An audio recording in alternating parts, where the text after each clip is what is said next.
নমস্কাৰ সকলোকে স্বাগতম জনাইছো আসাম কেৰিয়াৰ পইণ্ট ইউটিউব চেনেলৰ অন্য এটা নতুন ভিডিঅ' লৈ অনুকল আপোনালোকৰ আগন্তুক অনুষ্ঠিত হ'ব লগা এডিআৰই গ্ৰেড 3 গ্ৰেড 4 বা আসাম পুলিচৰ যিকোনো ধৰণৰ প্ৰতিযোগিতামূলক পৰীক্ষাৰ বাবে আমি আসাম হিষ্ট্ৰী এটা নতুন সিৰিজ ষ্টাৰ্ট কৰিছিলো আজি সেই সিৰিজটোৰ আজি আমি পাৰ্ট 3 লৈ আহিছো এই পাৰ্টত আমি মোস্ট ইম্পৰ্টেন্ট আসাম হিষ্ট্ৰী 30টা কোৱেশ্চন ডিসকাস কৰিম এই কোৱেশ্চন কেইটা আপোনালোকৰ আগন্তুক পৰীক্ষাৰ বাবে অতিকৈ সহায়ক হ'ব পাৰে হে আপোনালোকে প্ৰতিটো প্ৰশ্ন ভালদৰে মনত ৰাখিবলৈ চেষ্টা কৰিব আজি ভিডিঅ'ৰ বা আজি পাৰ্টৰ প্ৰথম প্ৰশ্নটো হৈছে The Ahoms entered Assam through which route? আহোমসকলে কোনটো পথেদি অসমত প্ৰৱেশ কৰিছিল ইয়াৰে শুদ্ধটো অপচন বি পাটকাই পাছ পাটকাই গিৰিপথৰ মাজেদিয়ে আহোমসকলে অসমত প্ৰৱেশ কৰিছিল আহোমৰ প্ৰথম ৰজা আছিল চুকাফা মনত ৰাখি থব আহোমসকলৰ বিষয়ে এটো খুব ইম্পৰ্টেন্ট তথ্য হয় যে আহোমসকলৰ প্ৰথম ৰজাগণ আছিল চুকাফা আছিল আৰু আহোম ৰাজ্য চুকাফাই প্ৰতিষ্ঠা কৰিছিল তো আপোনালোকৰ পৰীক্ষাত আহিব পাৰে যে আহোম সাম্ৰাজ্য বা আহোম ৰাজ্য কোনে প্ৰতিষ্ঠা কৰিছিল তো চুকাফাই আহোম ৰাজ্য প্ৰতিষ্ঠা কৰিছিল নেক্সট কোৱেশ্চনটো চাওক হু was the first Ahom king to adopt the Hindu title Swarganarayan Hindu উপাধি স্বৰ্গনাৰায়ণ গ্ৰহণ কৰা প্ৰথম আহোম স্বৰ্গদেউ কোন আছিল ইয়াৰ কাৰেক্ট আনসাৰটো অপচন সি সুহুংমুং আহোম স্বৰ্গদেউ সুহুংমুঙে প্ৰথম হিন্দু উপাধি স্বৰ্গনাৰায়ণ গ্ৰহণ কৰিছিল মনগল সুহুংমুঙক দিহিঙীয়া ৰজা বুলিও কোৱা হয় কিয়নো তেওঁ দিহিং নদীৰ ওচৰত বকতাত আহোম ৰাজ্যৰ ৰাজধানী স্থাপন কৰিছিল তো এই প্ৰশ্নটো খুব ইম্পৰ্টেন্ট প্ৰশ্ন হয় যে আপোনালোকৰ পৰীক্ষাত আহিব পাৰে যে কোনজন আহোম স্বৰ্গদেউক দিহিঙীয়া ৰজা বুলি জনা গৈছিল তো তেওঁ হৈ যাব স্বৰ্গদেউ সুহুংমুং পিছৰ প্ৰশ্নটো চাওঁ হক পিছৰ প্ৰশ্নটো হৈছে What was the shape of Ahom coins? Ahom মুদ্ৰাৰ আকৃতি কেনে আছিল ইয়াৰ শুদ্ধটো অপচন বি অক্টাগনেল আহোম মুদ্ৰাৰ আকৃতি অষ্টভুজীয় আকৃতিৰ আছিল পিছৰ প্ৰশ্নটো হৈছে What was the language of the Kanai Borosibua rock inscription near Monikornesol hill Manikarneswar পাহাৰৰ ওচৰৰ কানাই বৰশীবোৱা শিলালিপিৰ ভাষা কি আছিল ইয়াৰ শুদ্ধটো অপচন সি আসামিজ মণিকৰ্ণেশ্বৰ পাহাৰৰ ওচৰৰ কানাই বৰশীবোৱা শিলালিপিৰ ভাষাটো আছিল অসমীয়া ভাষা পিছৰ প্ৰশ্নটো হৈছে From whose reign was Sanskrit language used on Ahom coins কাৰ ৰাজত্বকালৰ পৰা আহোম মুদ্ৰাত সংস্কৃত ভাষা ব্যৱহাৰ কৰা হয় মনগল ইয়াৰ শুদ্ধটো অপচন এ ৰুদ্ৰসিংহ আহোম স্বৰ্গদেউ ৰুদ্ৰসিংহৰ ৰাজত্বকালৰ পৰাই আহোম মুদ্ৰাত সংস্কৃত ভাষাটোৰ ব্যৱহাৰ কৰা হৈছিল নেক্সট কোৱেশ্চনটো চাওক When was the Treaty of Ghiladharighat signed between Jayadhwaj Singha and Mir Jumla Jayadhwaj Singha আৰু মিৰ্জুমলাৰ মাজত ঘিলাধাৰীঘাটৰ চুক্তি কেতিয়া স্বাক্ষৰিত হৈছিল শুদ্ধটো অপচন এ 22 জানুৱাৰী 1663 তো 1663 খ্ৰীষ্টাব্দৰ 22 জানুৱাৰী তাৰিখে জয়ধ্বজসিংহ আৰু মিৰ্জুমলাৰ মাজত এই ঘিলাধাৰীঘাটৰ যুদ্ধ বা ঘিলাধাৰীঘাটৰ চুক্তি স্বাক্ষৰিত হৈছিল নেক্সট কোৱেশ্চনটো চাওক কি দিছে who did Mulagabharu fight and die against Mulagabharu কাৰ বিৰুদ্ধে যুঁজ দি মৃত্যু হৈছিল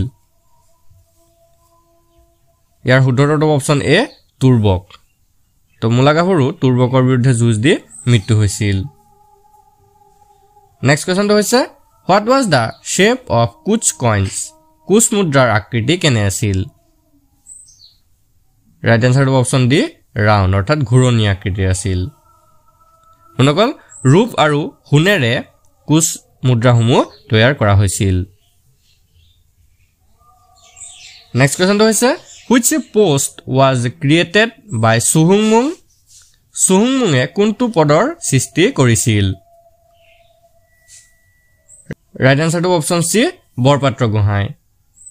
আহোম স্বৰ্গদেউ সুহুংমুঙে বৰপাত্ৰ গোহাঁই পদটোৰ সৃষ্টি কৰিছিল নেক্সট কোৱেশ্চনটো হৈছে Which was the first post in the Ahom Empire when Mumai Tamuli was appointed. Mumai Tamulik Ahom Rajottor Prothom কোনটো পদত নিযুক্তি দিয়া হৈছিল right answer to option A Borbarua পদত নিযুক্তি দিয়া হৈছিল নেক্সট কোৱেশ্চনটো হৈছে who name his kingdom in Brahmaputra valley Mungdun Sungkham Brahmaputra উপত্যকাত কোনে তেওঁৰ সাম্ৰাজ্যৰ নাম মুংডুন সুংখাম ৰাখিছিল উত্তৰটো অপচন এ সুকাফা অনগল সুকাফাই আহোম সাম্ৰাজ্যৰ নাম ব্ৰহ্মপুত্ৰ উপত্যকাত মুংডুং সুংখাম বুলি ৰাখিছিল নেক্সট কোৱেশ্চনটো হৈছে from which village did Kutches originate কোনখন গাঁৱৰ পৰা কুশসকলৰ উদ্ভৱ হৈছিল উত্তৰটো অপচন এ চিকনাঝাৰ নামৰ গাঁও এখনৰ পৰা কুশসকল উদ্ভৱ হৈছিল নেক্সট কোৱেশ্চনটো হৈছে the Ahom first started using the Sokabda during the reign of which Sorgodev Ahome প্ৰথম হকাব্দ ব্যৱহাৰ কোন স্বৰ্গদেউ শাসনকালৰ পৰা আৰম্ভ কৰিছিল ইয়াৰ ৰাইট আনসাৰটো অপচন বি সুহুংমুং আহোম স্বৰ্গদেউ সুহুংমুঙৰ ৰাজত্বকালৰ পৰা আহোমসকলে প্ৰথম হকাব্দ ব্যৱহাৰ কৰিবলৈ আৰম্ভ কৰিছিল নেক্সট কোৱেশ্চনটো হৈছে the first Assamese who fought against British was ইংৰাজৰ বিৰুদ্ধে যুঁজ দিয়া প্ৰথম অসমীয়া কোন আছিল ইয়াৰ ৰাইট আনসাৰটো অপচন বি গুমধৰ কোঁৱৰে ইংৰাজৰ বিৰুদ্ধে যুঁজ দিয়া প্ৰথমজন অসমীয়া ব্যক্তি আছিল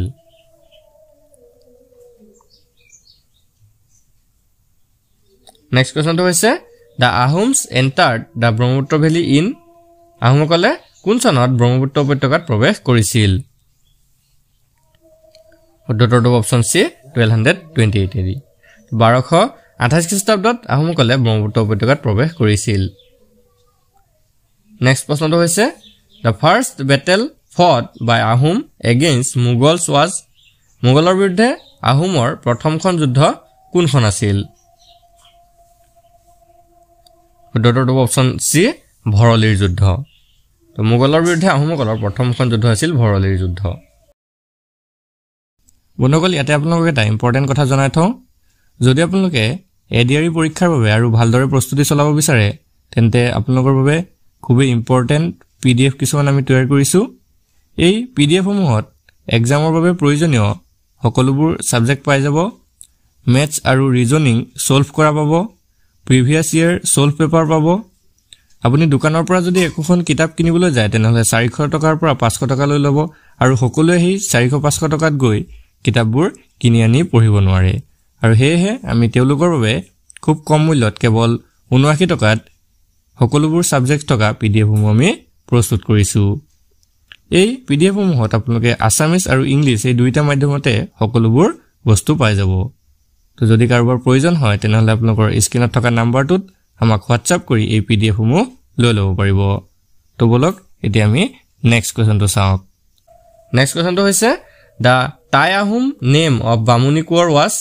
Bamuni Koror Tai Ahom নাম কি আছিল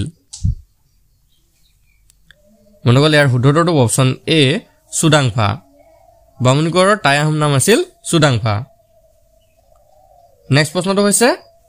হু বিল্ড দা ধোদৰ আলী কোনে নিৰ্মাণ কৰোৱাইছিল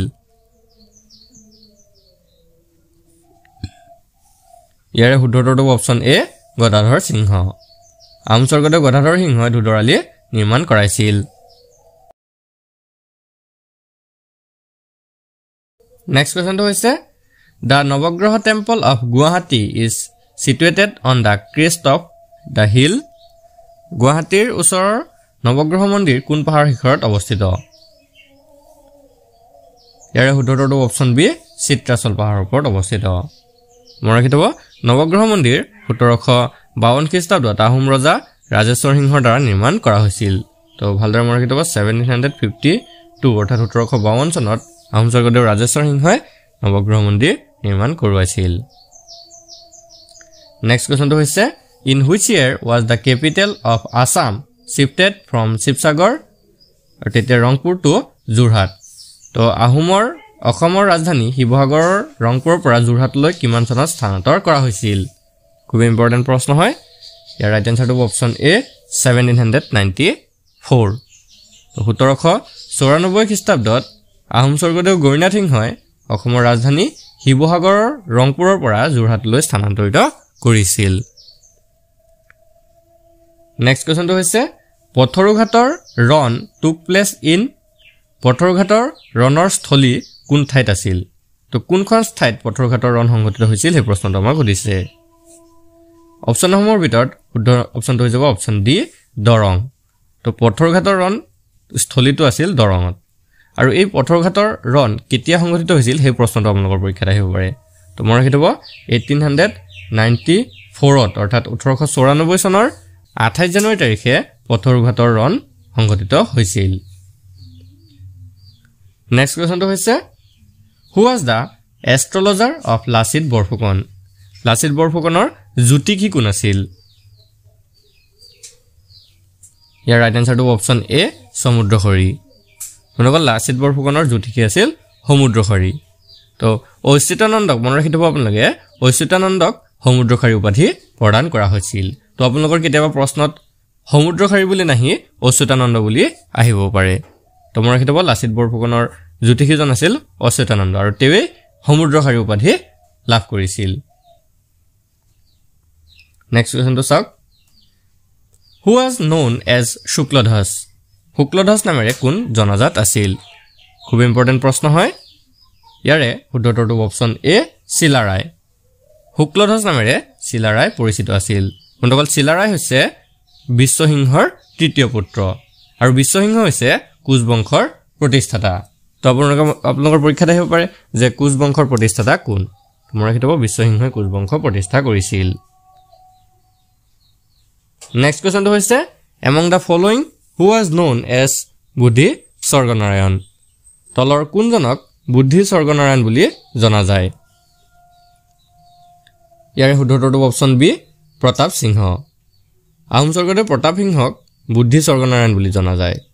ইয়াৰ লগতে মনত ৰাখি থব স্বৰ্গদেউ প্ৰতাপ সিংহই বৰবৰুৱা নামৰ পদটোৰ সৃষ্টি কৰিছিল তো এইটো পৰীক্ষাত আপোনালোকৰ আহিব পাৰে যে বৰবৰুৱা পদ কোনে সৃষ্টি কৰিছিল তো স্বৰ্গদেউ প্ৰতাপ সিংহই বৰবৰুৱা পদটো সৃষ্টি কৰিছিল নেক্সট কোৱেশ্চনটো হৈছে who was the first lady chief minister of Assam অসমৰ প্ৰথম মহিলা মুখ্যমন্ত্ৰী কোন আছিল ইয়াৰে শুদ্ধ উত্তৰটো অপচন বি আনোৱাৰা টাইমুৰ অসমৰ প্ৰথম মহিলা মুখ্যমন্ত্ৰী আছিল আনোৱাৰা টাইমুৰ নেক্সট কোৱেশ্চনটো চাওক who was the first governor of Assam অসমৰ প্ৰথম ৰাজ্যপাল কোন আছিল ৰাইট আনসাৰটো option D Sir Akbar Hydari Mohammad Sir Akbar Hydari আছিল অসমৰ প্ৰথম ৰাজ্যপাল নেক্সট কোৱেশ্চনটো হৈছে who was the first Assamese president of India ভাৰতৰ প্ৰথম অসমীয়া ৰাষ্ট্ৰপতি কোন আছিল ইয়াৰে শুদ্ধ উত্তৰটো অপচন বি ফকৰুদ্দিন আলী আহমেদ ফকৰুদ্দিন আলী আহমেদ আছিল ভাৰতৰ প্ৰথম অসমীয়া ৰাষ্ট্ৰপতি পিছৰ প্ৰশ্নটো হৈছে where is Shri Bhairavi temple situated Bhairavi মন্দিৰ ক'ত অৱস্থিত বন্ধুসকল ইয়াৰ ৰাইট আনসাৰটো হৈছে অপচন ডি তেজপুৰ ভৈৰৱী মন্দিৰ তেজপুৰত অৱস্থিত next question who among the following was the daughter in law of emperor Aurangzeb